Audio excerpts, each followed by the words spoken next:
Bonjour et bienvenue dans la classe Média. C'est Théo. Et Omer.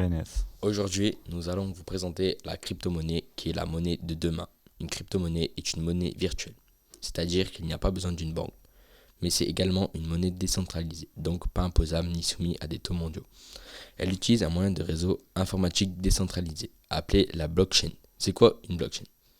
Une blockchain est un registre distribué consultable par tous qui répertorie l'ensemble des actions du réseau depuis l'origine, c'est-à-dire pouvoir consulter toutes les transactions effectuées. Il y a deux moyens de posséder de la crypto-monnaie, soit en l'achetant via une plateforme adéquate comme Binance ou Coinbase, cela se nomme des wallets, ou on peut en créer des cryptos via le minage, qui se résume à exécuter des calculs pour vérifier un bloc qui lui-même servira à vérifier une transaction. Ces calculs sont effectués par des cartes graphiques. Pourquoi utiliser cette monnaie virtuelle alors qu'on pourrait utiliser de la monnaie réelle? Tout d'abord, le monde se virtualise de plus en plus chaque jour, comme par exemple la carte bancaire sans contact. Puis, si, imaginons, une crise planétaire économique arrive, les banques seraient dans l'incapacité totale de fournir les biens nécessaires. Alors que si cet argent est virtuel, on pourrait retirer cet argent-là à notre guise, ce qui aurait un fort impact économique. Il y a deux différentes manières de stocker cet argent. Premièrement, un wallet, qui est le moins sécurisé et qui se trouve sur Internet, donc sur les plateformes citées plus haut.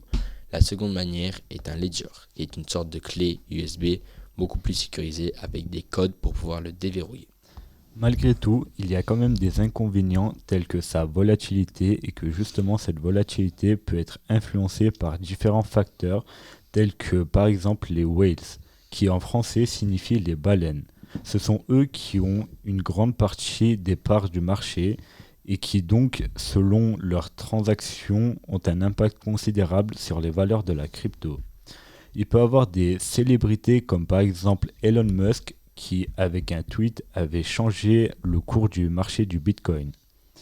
La monnaie peut prendre énormément de valeur ou en perdre aussi également.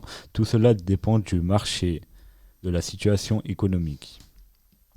Il y a aussi d'autres inconvénients. En effet, les crypto-monnaies sont régulièrement critiquées par les régulateurs pour leur usage illégaux en raison de leur anonymat. Cela est souvent utilisé afin de blanchir de l'argent. Il y a quelques mois déjà, l'Angleterre a effectué une saisie en crypto-monnaie d'un montant de 210 millions d'euros. Malgré la sécurité des plateformes pour stocker les cryptos, ainsi que celle de la blockchain, il y a toujours un risque de vol via le piratage. En effet, les pirates informatiques trouvent des techniques toujours plus ingénieuses afin de voler la crypto-monnaie. Il y a aussi un impact écologique. En effet, pour ce qui se nomme le minage, il faut de nombreuses cartes graphiques. Ces cartes graphiques consomment énormément d'électricité. Ce mode de production d'électricité a une empreinte de carbone élevée en Chine qui alimente près de 80% du commerce mondial de crypto-monnaies. Les activités de minage de Bitcoin en Chine dès 2024 émettront annuellement 130 millions de tonnes de carbone. Vous l'avez donc compris, l'ensemble du domaine des crypto-monnaies est assez complexe et on espère que cela vous aura intéressé. À très bientôt pour une nouvelle chronique de la classe média.